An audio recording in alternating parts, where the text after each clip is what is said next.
This week I'm going to try to say like 85 times. Yeah, so yeah. It'll cost me more though. It costs me more if I say I need to learn how to not say We'll make it. an jar, like $1 and Yeah. Ooh, where do these dollars go? These dollars go to giraffe. Exactly. Yeah. Man. So well, welcome back to another Giraffe Studio broadcast of the Big Rick and Billy Show. I don't. We got to come up with a title that's better than this. Yeah. So that was the only input I put. Was like, how about a new name? Yeah.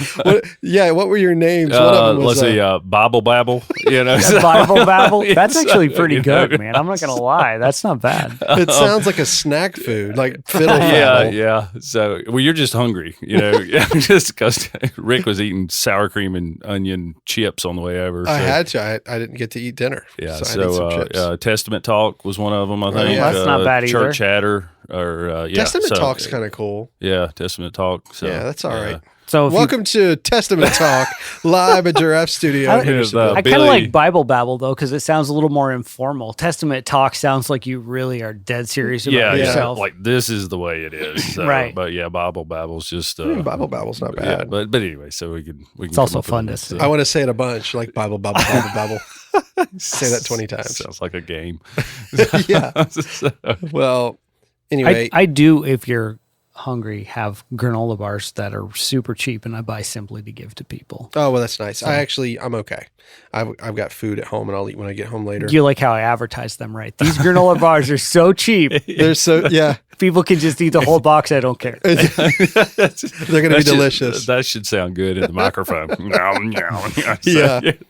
So we're here again with Billy Kimzey. Yep. And Andy Bishop. Hello. At his studio, Giraffe. I've said Giraffe Studio. I'm plugging the crap I out know of the you studio. are. I love this studio, man. I love it here. It's the green walls. Everybody likes it. That. It is. It's like a green room, but you can't film in it. I love it here. But, and I guess there's $1. We might. Yeah. I think I did it twice. Yes. We're going to. I'm gonna be broke. Today we're going to talk about a unique part of Scripture that Jesus speaks about the afterlife, and it's considered by some in the faith to be a parable, and then it's considered by others to not be a parable, that it's actually factual. And if it's factual, it's terrifying. If it's a parable, it's still pretty terrifying. And when you talk about Jesus, most people see him as almost like this loving hippie, like he's this loving kind of the image I have. The loving guru. That's what I like about him. Yeah. Sandals, robe. Right. Which is all true. That's all true. I don't know about the long hair. I mean, it seems that, Paul talks in the New Testament about how that's like not good for a man to have long hair, and it's not good for a woman to have short hair. So I don't know in their culture that he would have had long hair like that. But regardless, he probably, being a Jewish rabbi, would have had those like curls and would have had the shawl and all those things. But he is when you talk about the afterlife, like we were talking about the topic of heaven or hell. Yep. It's interesting to know that hell itself, like the doctrine of hell, like, this eternal punishment was taught by Christ. This was the first people who had really heard of it. Oh, that's funny. And most people don't know that. Me. Yeah, I have no idea. Most people don't know that the idea of hell, Christ based a lot of his teachings off of what you could see around him. He would point at water and say, I'm the living water, and if you drink of me, then you'll never thirst again. He would say that. Hell is a place called the Valley of Hinnom or Gehenna. And it was literally, I talked about it, 2 weeks ago when we were at our last podcast, where there's dead bodies and trash and rubbish that's always burning all the time. This was outside of Jerusalem. This was in Israel. This is the Valley of Hinnom. It's very well known. And so he was describing a place where the soul goes, where it's cast out. Gotcha. That's fascinating all by itself. So Hinnom was an actual place. It and was. He was comparing it to that place. Mm-hmm. But this was the first, these are canonically the first descriptions of hell in this way? Yes. Hades is understood. Like Hades is a Greek word, and we remember mythology like, Hades and Zeus. And, yep. Hades was the place where the dead went. And the Hebrew word, I believe, is, I can't even remember it right now. But Jesus he was the first person to really hone in on what happens to the soul. They believed in afterlife. They believed in paradise, actually. They would say when a person died, he slept with his fathers, like he was going in with his ancestors. But to the scribes and the Pharisees, the people of power, the rulers of the synagogues, they were using their authority to hold people down. And when Christ came on the scene, he was hanging out with people that were fishermen, prostitutes. He was hanging out with the dregs of society. Thieves, yeah. And how is this man who's doing these miraculous things by healing people, why is he hanging out with these people? Why isn't he with us, the religious, this theocracy that they ran? And, the high priest and everybody beneath him, they were disgusted by him. They didn't understand why he was the way he was, but he would put it back on them, and he would say, how can you escape hell? The way that you are, you'll strain out a gnat, but you swallow a camel. That's one of his lines. He's talking about the law. He's talking about how you're telling people you need to tithe 1/10, but they're full of hatred. And he was like, Or they point out, hey, you're working on the Sabbath. And then he would respond, why are you pointing at the splinter in my eye when you've got a board in yours? He had such an understanding of the world. Obviously, he was really killer at comebacks, is what I'm hearing. He was amazing. Yeah. He was, and he always responded usually with a question. They'd say, we have a question for you. And he'd say, well, I have a question for you, Yeah. One of my favorite things that he does, and this is good to talk about before we get into this story. One of the things that Jesus does, he illustrates things around you so that you can understand it. And he would always say, the kingdom of heaven is like this, because no one can see the kingdom of heaven. And he's trying to describe what it looks like or what it does. Like the kingdom of heaven is like a mustard seed. It's one of the smallest seeds, but if you plant it, it grows and it becomes like a tree, and birds can even land in it. It's like, So what you're saying is that the kingdom of heaven is like something that's very small. It's hard to see. But then suddenly becomes very big. It's something that germinates inside you and it grows inside you. It becomes something more to you. He uses things around, people. One of my favorites, though, the people came and they wanted to trick him. The Pharisees wanted to trick him. If they could get him to break something, they could arrest him. Break some law, then they could arrest him. And so this was always something they were doing to him. And one time they came up to him, they said, sounds like a Bugs Bunny cartoon. Does it? But he would always outwit them. Always. Yeah. Always. He'd always get Elmer. But they asked him, should we pay tax to Rome? You got to understand, Israel is an occupied country at this point. Rome has occupied Israel. They're under Roman control, and they are demanding taxes being paid. Okay? And Jesus has to respond, but he knows what they're trying to do. So he responds in an amazing way. He says, bring me a coin. And so because they are using Roman money, they bring this coin to him, and he says, whose face is on that coin? And they were like, Caesar's. And he says, okay, then render unto Caesar what is Caesar's, but render unto God what is God's. And so it's interesting because he's saying, yeah, the money that they've made, that they're making you use, yeah, give it back to them. But God gave you your life. Now you give your life back to him.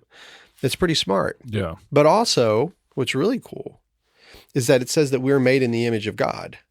In Genesis, that we are made in the image, in his image were we made, male and female created he them. So whose image is on us? So you got the coin, you got the image. So Christ was amazing. There was a lot of things that he could teach you without hardly saying anything. He would say very few words, and it would really get. Honestly, it sounds like I'm speaking from a place of ignorance here. I would like to pretend that I wasn't, but it sounds very Socratic, sort of like that particular sort of rhetoric where you kind of like wait around and like lead people in that way. Mm-hmm. Yeah. Sure. But what's amazing is that he's living within the construct of Judaism, Mm-hmm. and he has to follow these laws, but yet he's bringing in a new covenant, but also fulfilling the old one simultaneously. It's a really amazing story.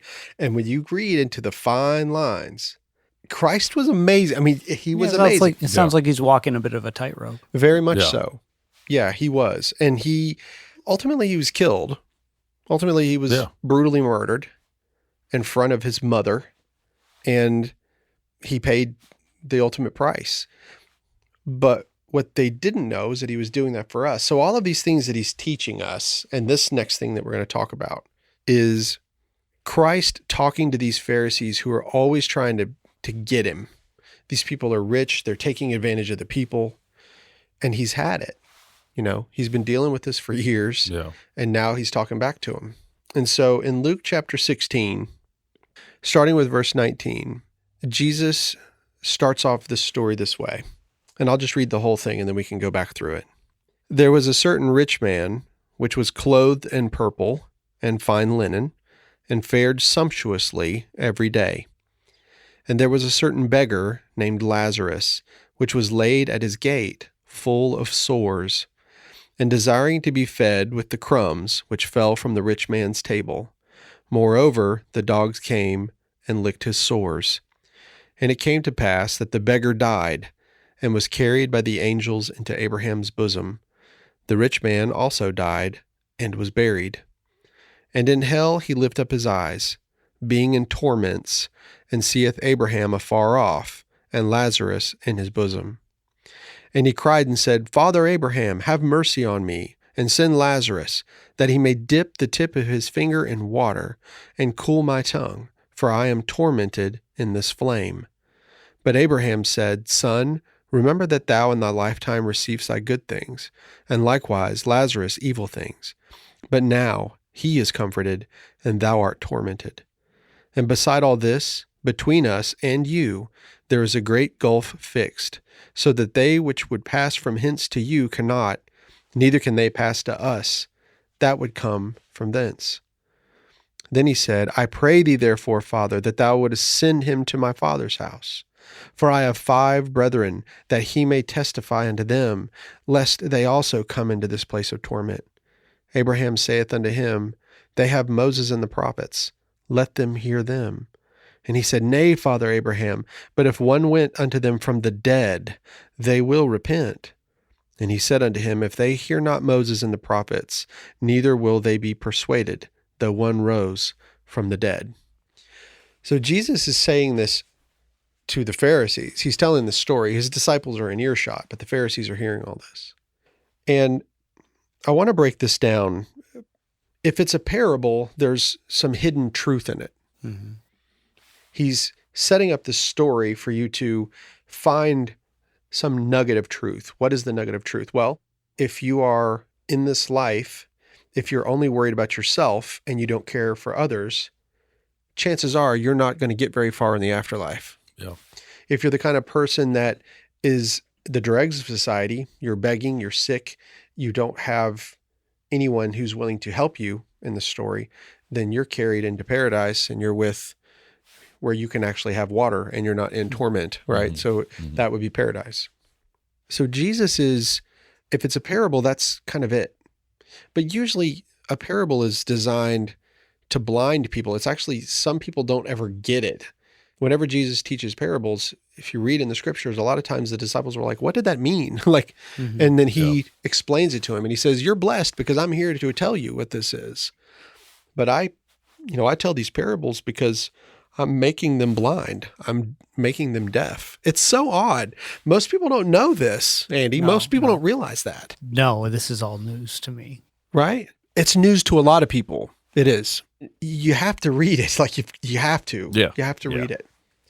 So I don't personally believe that this is a parable. And the reason why is because he uses a man's name and he's never done that. In all of scripture, he never uses a person's name in a parable. It's always a certain man or a certain woman, but never the name. But never the name. You know, you hear about there was a father and he had 2 sons, and the one son wanted all that was his, and so the father gives it to him, and then he goes off into a distant land and he wastes all of his money. You know, that's the parable of the prodigal son. Yeah. And he comes back and the father kisses him and loves him. You know, and there's lessons inside of these little parables. But this one he uses a name, Lazarus, and he talks about Abraham. He doesn't give a name for the rich man, but he does give you the name of Lazarus. And it's kind of interesting because most people know the story of Lazarus being risen from the dead. Christ resurrected Lazarus. Most scholars... I do not. You don't know that story? Nope. You will find there are a lot of stories I don't know. Well, that's okay. There's a lot of things you know that I don't. That's why I'm recording here. But there's moments where Christ is trying to hone in on a specific subject, and the person who needs to understand it is probably most likely the evil character that's against him. In a lot of cases, he's going after the establishment, which is why he gets killed in the first place. Yeah. Because he goes after the establishment. So let's break this down as if it's not a parable. This is an actual factual story. Okay. There was a certain rich man. So immediately, rich. Jesus taught in his Sermon on the Mount, blessed are the poor in spirit, not cash, but he said the poor in spirit, right? For they shall inherit the earth. Being poor in spirit means you could be wealthy, but you could have not necessarily poverty. He doesn't mean be poverty stricken. He just means to be humble, to be humble. So there was a certain rich man which was clothed in purple. Now, purple is... Now, I'm sorry, I'm going to back that up just to point out the misinterpretation that I had. Blessed are the poor in spirit. So when I hear that, and of course, I don't think any of us read Hebrew. When I hear that, I heard, blessed are those that are poor in spirit. Or no, blessed are those that are poor. They are blessed in spirit. That is the way I heard it. Right. When you're saying, blessed are those that are poor in spirit. Right. He says, blessed are the poor in spirit. Ah, okay. Yes. So it's, in other words, it's a mindset. Mm-hmm. You know, you can be as rich as you want to be, but if you're humble, you're philanthropic, you're a good person in that regard, blessed means happy. So happy is the person that is humble and isn't haughty and above other people. That's just one of the many things that he says in that sermon. So clothed in purple, this rich man, purple in the ancient time was usually worn by royalty. It was a very difficult fabric color to get. Purple was difficult. And so you had to have quite a bit of money in order to get that kind of fabric. Oh, wow. Okay. At that time. So this is sort of setting you up, telling you this is how rich he was. And he also had fine linen, which was very difficult to get. Most of the people that he was talking to didn't even have fine linen. You know, that was a very expensive fabric. And here's the next part. And fared sumptuously every day, sumptuously. I mean, this guy had a lot of, it's almost like the Bill Gates of his time, maybe. Yeah. The Jeff Bezos guy, you know? So this guy was very rich. And then it says, and there was a certain beggar named Lazarus, which was laid at his gate full of sores and desiring to be fed with the crumbs which fell from the rich man's table. So he is sick. He has sores. There's something wrong with him. Mm-hmm. He is hungry. He is laid at this man's gate. What they used to do in ancient times, beggars would be brought to specific places in the city, either the pool of Siloam, and they would sit a man down, and then they would beg there. And that's how they earned their living. That's how, because they didn't have the type of generosity that we have today. Okay. They don't have... Probably not a lot of state-sponsored help. Yeah. None. There wasn't anything like that. You starved, or you could beg.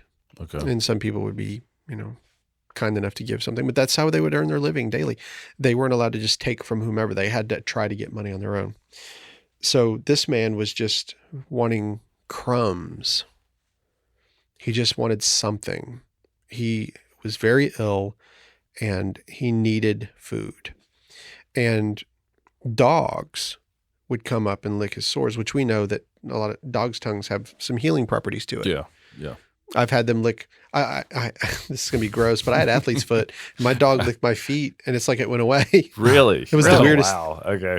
I would recommend it.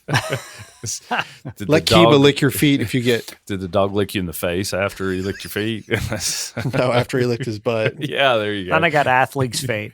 Yeah. Face? Athlete's face. Athlete's Wow. face. Yeah. So- Words. Athlete's face.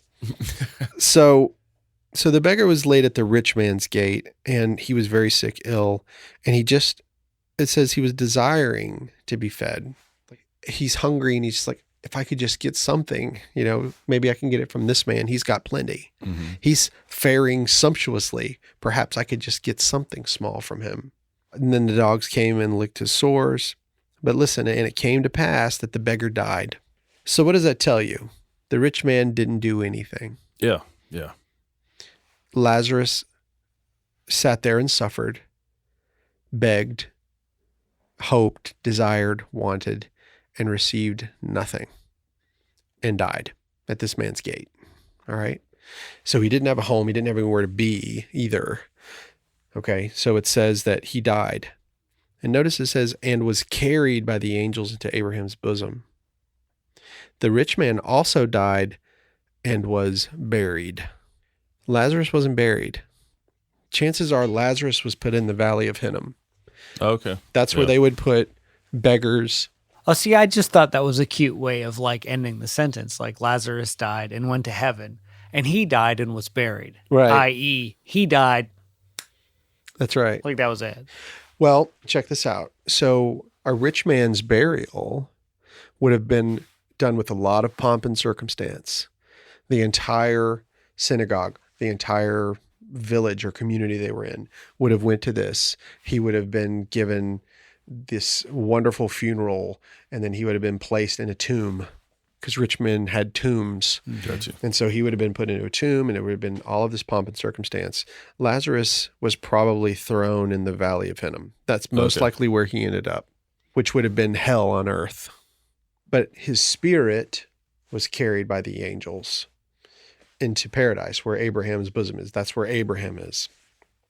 So it says next, and in hell he lift up his eyes. So the rich man can see in this place. Right now we don't know what hell is. He just says hell. Being in torments.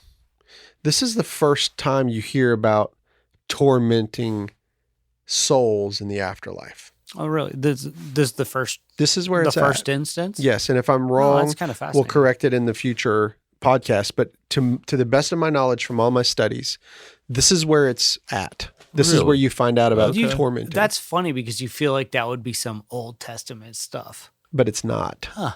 All right. Yeah. Cool. This is actually Jesus saying. This is Jesus, the one that the hippie love guy Yeah, that everybody talks about. He's the one that's bringing in these hardcore teachings.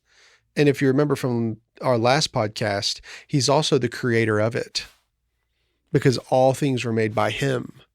So that means that this place also was made by him. Okay. That's another part of that. So the man lifts up his eyes, being in torments, and seeth Abraham afar off, and Lazarus in his bosom. And he cried and said, Father Abraham. So he knew who Father Abraham was. Evidently, even though he'd never seen Abraham before, going into this place, he gets the knowledge and understanding of who he's looking at. So he's feeling tormented. He's able to see. And now you find out he's able to speak. And he's comprehend speaking. and know who that is. And okay. Realizing that he's in torments and all the things that he's in. He cried and said, Father Abraham, have mercy on me, and send Lazarus, that he may dip the tip of his finger in water and cool my tongue, for I am tormented in this flame. So now you hear about flames. Mm-hmm. But also it's interesting. Let's go back to Lazarus, where he was at the beginning of the story. He was laying at the gate in torments, asking for a crumb, and the rich man didn't give it. But now the rich man, who is being tormented, sees Lazarus and wants to put him to work. Yeah, like he wants Lazarus to bring him something to drink. Hey, Yeah. Hey. could you get Lazarus to bring me some water and just dip his finger in it? Just on the tip of my tongue. I just need something. Get Lazarus to do it. Bring Lazarus over here. And another thing, he knows his name. Like He knew who he was. Yeah. He also knows, oops, that's the beggar. That's good. And he knows his name. So Yeah. that means that he was late at his gate. He knows what his name is. Yeah. He literally ignored him and didn't give him anything. But then in the afterlife, even in his torments, he's like, get that guy to come on this side over here. Oh, you're useful now. How about that? Yeah. So then it says, Come lick my feet. yeah, they're sore. Come lick my athlete's feet. Yeah. My athlete's face. Yeah. But Abraham said, Son, remember that thou in thy lifetime receivest thy good things. Now it's interesting that he says son, because that means the rich man was definitely Jewish, because it's of the Abrahamic faith, the Judaic faith. Okay. So this man was a Jew. I guess they all were, but the Romans weren't. So that's why I bring that up. Remember that thou in thy lifetime receivest thy good things, and likewise Lazarus evil things, but now he is comforted and thou art tormented. And beside all this, between us and you, there is a great gulf fixed, so that they which would pass from hence to you cannot, neither can they pass to us that would come from thence. So Jesus is describing this giant gulf between paradise and Hades, that they can see one another, but they cannot reach each other. Now, it's important to understand this is not talking about our afterlife. This is talking about the afterlife pre-Christ. Christ actually changes this. His death and resurrection changes it. Yes, there is paradise. Yes, there is Hades. But in Revelation, it discusses this. It takes it a little bit further, and it says that there will be a great white throne judgment, and then death and hell, or Hades, will be resurrected and brought before the judgment, and all of the people will be judged, and then they will be cast into the lake of fire forever. So the lake of fire is not the same place as Hades. So the rich man hasn't been judged. The rich man is alive now, still in his torments. Yep. If this story is true, if this all is true, okay? It's still happening. 2020 years later, he's still there. I don't know when this happened, but I'm assuming it was during Christ's time. Mm-hmm. Yeah, he's telling the story. He's telling the story, and he knew the name of the guy. Yeah. Lazarus. Now, so Abraham has told him, I'm sorry, I can't help this. I can't help you. And even if I wanted to, we can't pass between each other. So once you arrive, you're done. Once you go to this place, you're not getting out. So all of these stories that you hear about hell, and people are like, oh, I hate hearing people preach about hell. I get it. Like, I don't like hearing it either. I don't. I'm like, it terrifies me. And I also don't like it when people use it to try to get people to come along with their beliefs. Like, if you don't believe me, you are going to hell. If that's your primary motivating thing. Exactly. And I hate that. I literally hate it, because Christ didn't come up and say, if you don't choose me, you're going to burn in hell. He never said that in his ministry. Not once. He never did. He was warning the Pharisees and the rich people and all the people that were controlling others, like, you're not going to escape this place that you're heading. You need to listen to what I'm telling you. Like, what you are doing in your life has consequences. Mm-hmm. You will pay for what you did, right? Yeah. Any questions so far? No. I mean, I sort of do, but they're semi-unrelated. It's okay. Hinnom. What is that place? Where the people Valley of just Hinnom? dumped there? So beggars, people, lepers, people that were sick, the Valley of Hinnom, or you can Google Gehenna, Gehenna. It's a place where their trash or rubbish was burnt. Including human bodies. Humans, if they had no family or anywhere to be put, it was safer and cleaner sanitation to burn the bodies outside of the city. Sure, absolutely. That would I mean, that's wild, but that makes sense. Sure, In ancient times, that's what they did. We still burn bodies today. We just do it in a controlled place where nobody can see it. Yeah, crematorium. Crematoriums, yeah. I mean... or a crematorium, if you're me. Yes. Or a mocha crematorium. Mocha crematorium. It's my favorite. It's my favorite. I'm going to edit that out. Please do. What did you have any other questions? No. It's just I'm fascinated with this valley where it's like trash and fires of human flesh. Yes, that's amazing. It's just a lost it's city awful, just, but it's like it's such a colorful place. Nothing. But we have dumps today. They're still in existence. We take them we call them landfill. We take all of our junk and we put it over there and we just bury it under the dirt. That's what we do. So we don't have to look at it. Yep. Oh, absolutely. But we don't put our human remains. We don't burn Lazarus there. I don't know why that was so fascinating to me, but I was just like, so tell me more about this place of garbage and burning human flesh, please. I mean, it sounds like something the Nazis would have done, doesn't it? Yeah. I mean, it does. And they did. They were recently dumping people in mass graves in New York State at the beginning of the COVID crisis. New York City was so bad, when it had it so bad, there was literally mass graves in New York State. Yeah. Crazy. It was. There were nurses that were working out of tents on the streets of Manhattan. Mm-hmm. I mean, it was like a madness war zone up front. Yeah. Crazy. So after he tells them, hey, there's this gulf fixed, you can't come here, I can't come there. Then he said, I pray thee, therefore, so he can pray. There's a thought, which really means I'm asking you in a very dear way, like I'm begging you. I'm begging you, Father, that thou wouldest send him to my father's house. So Lazarus is in paradise.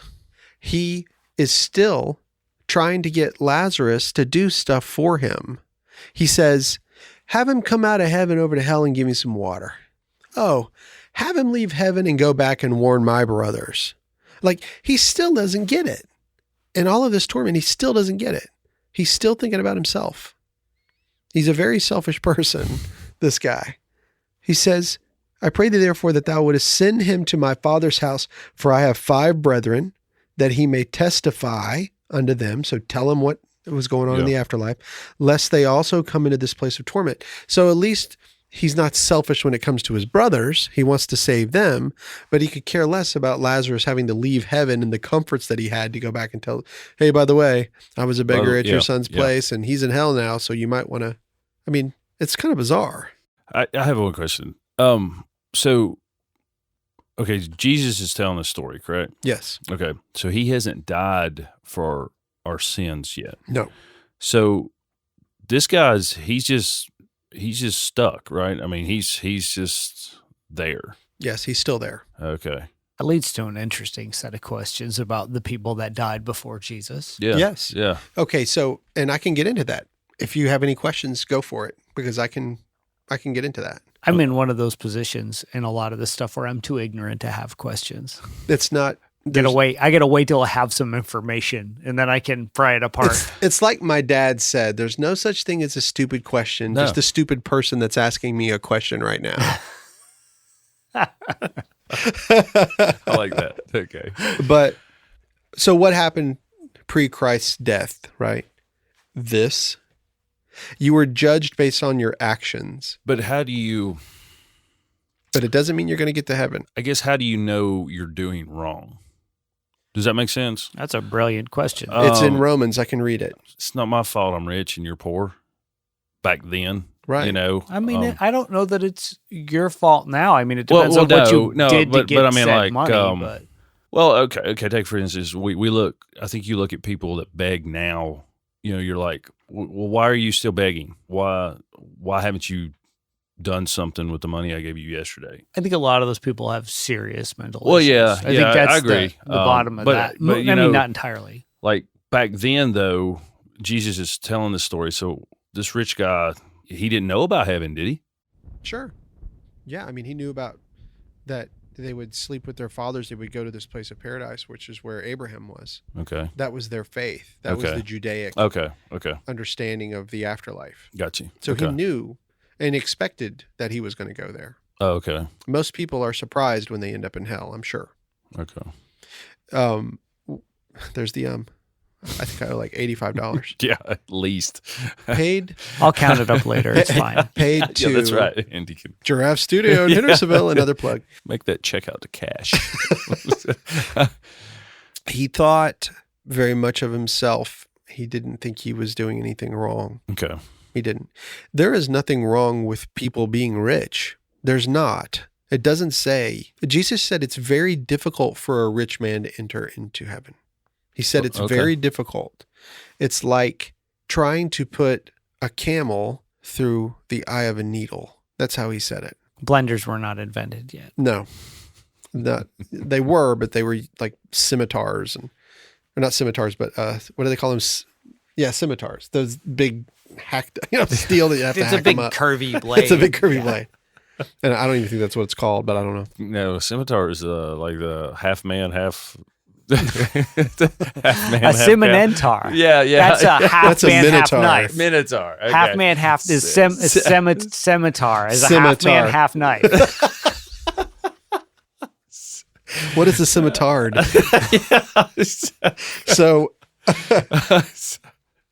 So this man, he's in shock. He's trying to get Lazarus to go help. And Abraham's response it's quite amazing. He said, they have Moses and the prophets. Let them hear them. In other words, God's word's already been established. Moses wrote the first 5 books, the Torah, Then the prophets go all the way from Samuel to the end with Malachi.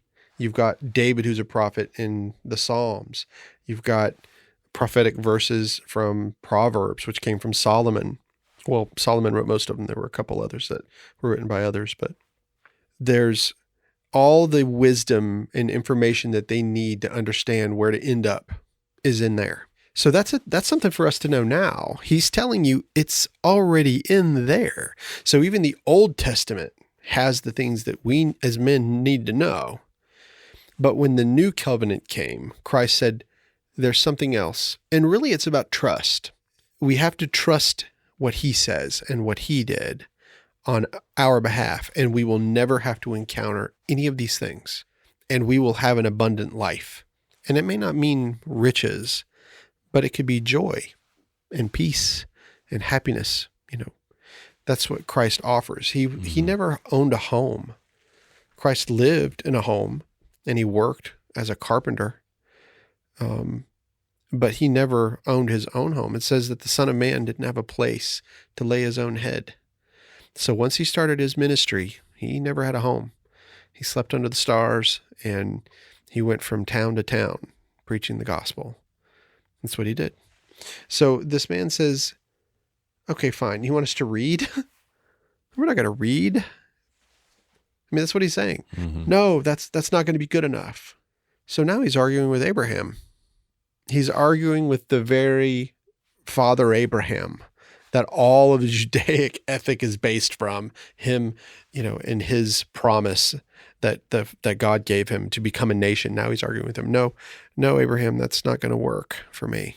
I'm going to need you to send him down. If one went to them from the dead, he said, then they will repent. And he says, if they hear not Moses and the prophets, they won't be persuaded, even if one raises from the dead. So curious. I'm wondering about whether that's true or not. And I'm not saying it's not. I'm just I'm literally like, I've seen people. I've met people. How difficult is it to convince a person of that which they do not already sort of want to believe? Mm-hmm. And so it might be true. It might be true that you could, a literal, let's be comedic. It's not actually comedic, but hyperbolic, and say a flesh rotting zombie. Yeah. I don't, we've seen that, right? People that you could give them that sort of sign and they still would not believe. They would find a way to believe what they wanted or have it mean what they wanted. Mm-hmm. So that might be true. It might be unfortunately true about people. The funny part is, and that's what always kind of struck me, I get confused. Scholars today, biblical scholars say, well, first they say that this is a parable, which I disagree with wholeheartedly. And 2, they say that the Lazarus that he speaks of is not the same Lazarus that's found in the Bible, in the New Testament. Lazarus in the Bible, in the book of John, he is the brother of Mary and Martha. And if you read John chapter 11, the sisters say, Jesus, come to our home. Our brother is here and he's dying. Please come and help. And he doesn't. He waits 4 days. He actually waits longer than that. He doesn't come, and Lazarus dies, and they put him in the tomb. And then Jesus arrives. Now, if you read the book of John, he's already been to their house several times. He used to come and eat there with them, and he was friends with this family. And they were devastated. We fed you here. You're a part of us. We love you. We're believers. Martha runs out to him and says, where have you been? My brother, we told you that our brother was dying, and now he's dead, and it's too late. And he says, Martha, who have I told you that I am? Do you know who I am? She says, I know who you are. You're the Christ. You're the Son of the living God. And he says, do you believe in the resurrection? And she said, yes, I believe that Lazarus will be resurrected in the last days. And he says, Martha, I am the resurrection. He personalizes it. I am the resurrection and the life. So then Mary comes out, and Jesus has had several moments with Mary. Very intimate, not in a like lover type of intimate, but just very intimate. She loved Jesus and Jesus loved her, and she was very soft-hearted. Martha had worked in the kitchen all day, and she comes out and she said, Jesus, Mary's just sitting there and I'm in here working. Would you please tell her to get in here and help me? And he was like, Martha, she's getting the best part. You're basically working yourself to death, and you're not listening to a thing that I'm saying. And you'll find Christians that do that. They're worker bees, man. They get in that church and they work. But they don't have a heart. They're so busy being godly that they can't be earthly good at all, you know? And then you have some people that are just like, when you talk to them, it's just like this, it's almost like getting honey. They're just so sweet and just compassionate and loving. And you're like, man, those are some nice people. Those are neat people to meet, actually. Yes. I love those kind of people. There's a very few people that I've met. One of them, I'll say his name on here, David Allen. As a young toolmaker, first of all, he was an African-American, which was uncommon in our field. I had never met an African-American toolmaker. He taught me so much, and he quoted scripture to me all the time. I used to love it. Really? Oh, I used to love listening to him say it. I didn't know anything about the Bible, but he used to quote to me. And he'd say, one time I came in and I had a Bible. It was an NIV. And he was from old school that says only the King James Version, only LeBron James Bible. And so he was like, why are you reading that NIV? And NIV stood for non-inspired version next to them. You know, that's what's so funny. And he was like, what does that book say right here? I think it was John chapter 8. And he says, in my Father's house are many rooms. If it were not so, I would have told you. I go and prepare a place for you. I was saying that on the way over here. Yeah, he was, yeah. But in the King James Version, it says, in my Father's house are many mansions. And so David's like, I don't want no room. I want a mansion, you know? And that's, you know, we're laughing about it, you know. But and I do want to say this on this podcast before I get out. Let's talk about compassion for a second. The kind of person that deserves this, at least the afterlife, pre-Christ. You know, he's a believer, so he's saved. But pre-Christ, this behavior, my car broke down and I had no money. And I had a wife who stayed at home, and I had 2 children that were little. They weren't in school. And I had no money, and I had no way to get to work. And I was terrified. And I called into work and I said, is there anybody that'd be willing to come pick me up and bring me to work until I can figure out what's going on? Well, David did. David heard, so he left work. He came, he picked me up, and he's like, what's going on with that thing? And I said, well, it won't start. And he's like, well, he gets out of his car and we check it. And he's like, he said, it's your starter. I was like, okay. He said, that's an easy fix. And he drives me to work. We're working all day. And at the end of the day, he's like, well, let's go by the parts house and we'll get you a part. And I said, David, I can't. He goes, well, I can't. He said, I can't pick you up and take you to work and bring you home every day. This is easier for me. Yeah. And he was like, he said, I tell you what. But I'm going to fix your problem one way or the other. Yeah. Well, he did more than that. He said, I tell you what. He said, I'm going to go and I'm going to get you that part. He said, and I'm going to show you how to put it on. He said, I'm going to teach you how. Sure. And I was like, okay, that's amazing. Wow. And I said, well, I'll pay you right back. So he took me to the store. He bought the part. We went to the house. He showed me how to do it, and it worked, and my car was fixed.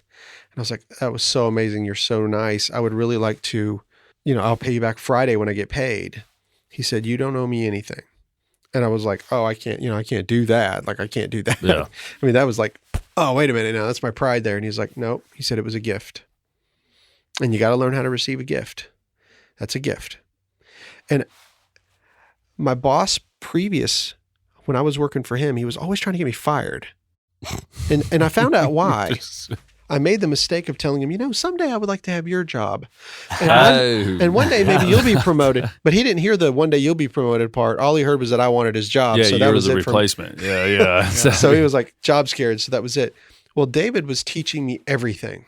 Like he was showing me everything. And one day I couldn't believe it. And I asked him, I said, David, why are you showing me everything? I said, aren't you afraid I could take your job? Like I make a lot less money than you.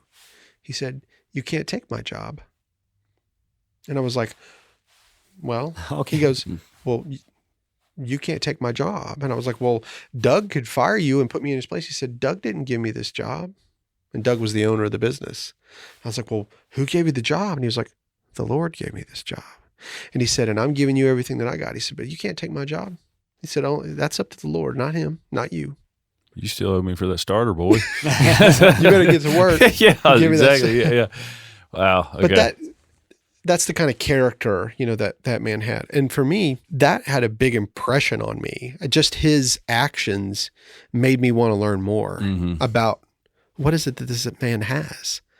I want what this man has. Like, I like just his general outlook in life. Outlook and yeah. I loved it, But then again, as you become a mature Christian and over time and you're reading, you start learning, there's a whole lot more to this. There's a lot more to this. And that's what this podcast is going to be about. It's going to be about these kinds of things.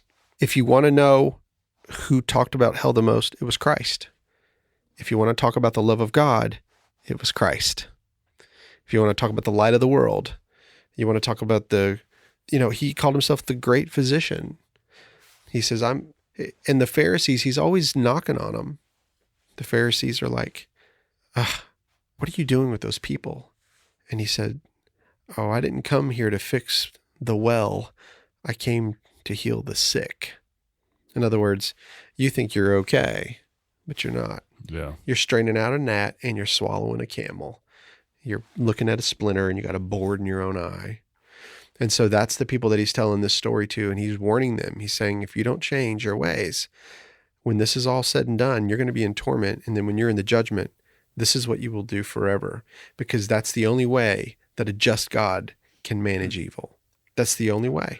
Those are all really interesting stories to me, because it's not the prototypical stories you kind of get through osmosis as a person that doesn't really read the Bible. You know what I mean? Mm-hmm. Those are not those are interesting. Yeah.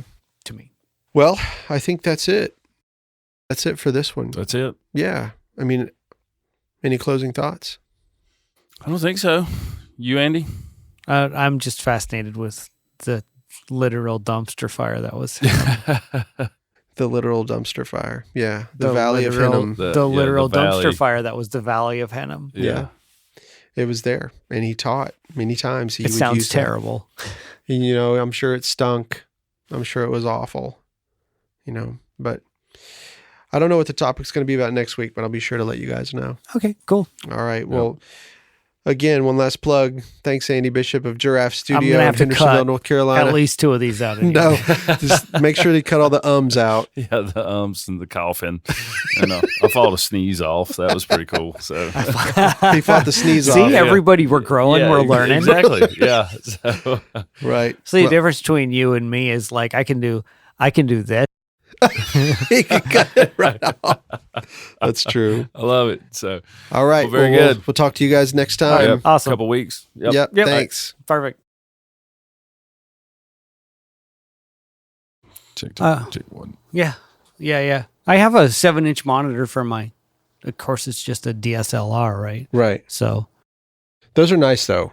And they are helpful instead of that little tiny screen, I'm excited. I meant when I bought that camera to do like little videos for the studio, write it off and be like as a part of promotion for the studio. And I've done a little bit, but I really need to do more.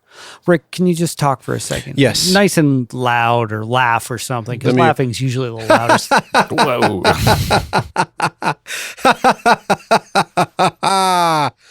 Billy, it's just something that's kind of on the loud side for you. I'm sorry, our milkshake machine is broken today. So He's laughing because I said Big Rick. Big Rick in the 69 that's good. room. There was one little thing where after everybody actually got comfortable, there was a little distortion on one of the mics. I don't think anybody noticed because it wasn't that big a deal, but okay. I thought it was great. I like Andy's mic. That's you look professional over there. I know. Right? I mean, that's Those mics cost really about cool. 3 times what this one costs, just for the record. These two? These really? Yeah, sure. Wow. I mean, people use these because because it looks cool. They're affordable. It's not super affordable. It's like a $350, maybe a $400 mic, and those are like a closer to $1,000. So not 3 times, a little better than double. But they're just kind of known if you're. I don't know why. It's like what's said about them is if your room sounds like shit, the mic won't pick up on it as much. Oh, okay. Okay. But I don't know that that's necessarily true. I just think it's like because the way it is, people have a propensity to just eat it like I am. And if you do that to any mic, you're going to get less room sound. Mm-hmm. Oh, okay. It's a You just decent gotta mic. talk a lot. Yeah. It's a decent mic. Mm-hmm. And fine. editing. And Rick's went limp. Is it doing it again? No, it's Oh, good. It's good. okay. It went this little. Oh, yeah. it's Keep like, an eye on that. Maybe I need to tighten that more. That stand I'm does that, and done. it might just kind of be a bad choice. It's all good. So, okay. Well, we're rolling. I think we're all good here. Okay. All right. Well, Okay, can I get a refresher? What's the things today? I like the idea of having targets, and not that anybody can't just wander as far from them as they want. Well, and I should have given you some more information on it because I did send it to Billy like this past Sunday. Oh no, that's fine. It just having something like peripheral. Yeah. How do you say that? Peripherally? No, Peripheral. whatever. Just I think helps me, even if it's like super loose and whatever. So do you want me to send you like the scriptures we're going to use for you to read and then give you like the general idea of what we're going to talk about? Okay, did Like, you would do you that? want- Yeah. Sure. Yeah, I can pop do that, that next over to time. me, and you guys can start, and maybe I'll try to brush up while you guys kind of get Well, going. you just look it up, Luke chapter 16, verse 19 through 31. Okay. Okay. But, so are we rolling? 16. Luke chapter 16, starting with verse 19 through the rest of the chapter, verse 31. Okay. And we're going to read it here in a second. So, Okay. Well, maybe I'll just wait for that to happen. But I did write it down, and that's not a bad thing. and what I'll do from here on out, if we're going to continue this, hopefully we can, but I will send out an email to both of you. I actually did send an email out to you guys asking you for some input, but I didn't get any response. Oh, I do not. I literally don't recall that email. Yeah. You actually said, I did. give me some input. I said in the email, and I said, what do you guys want to talk about? And then I didn't hear anything for 2 days. Okay. I said, okay, I guess it's going to be. I'm sorry. I did miss that somehow. Yeah, or that's all I good. believe I did. Or maybe I'm just blocking it out so that I don't have to feel bad about myself. Or you're just blocking my email. I thought it was input on the last podcast. So No. Well, the next one. Well, So, Andy had, gave almost like a paragraph of like different thoughts in regard to it, okay. which I agreed with pretty much all of it. So I was like, great, let's pick a topic and let's go that way. Okay. So this week, do you want to start rolling? We're rolling. Oh, We okay. have 10 minutes of conversation we'll never use for anything, but it never hurts. Right.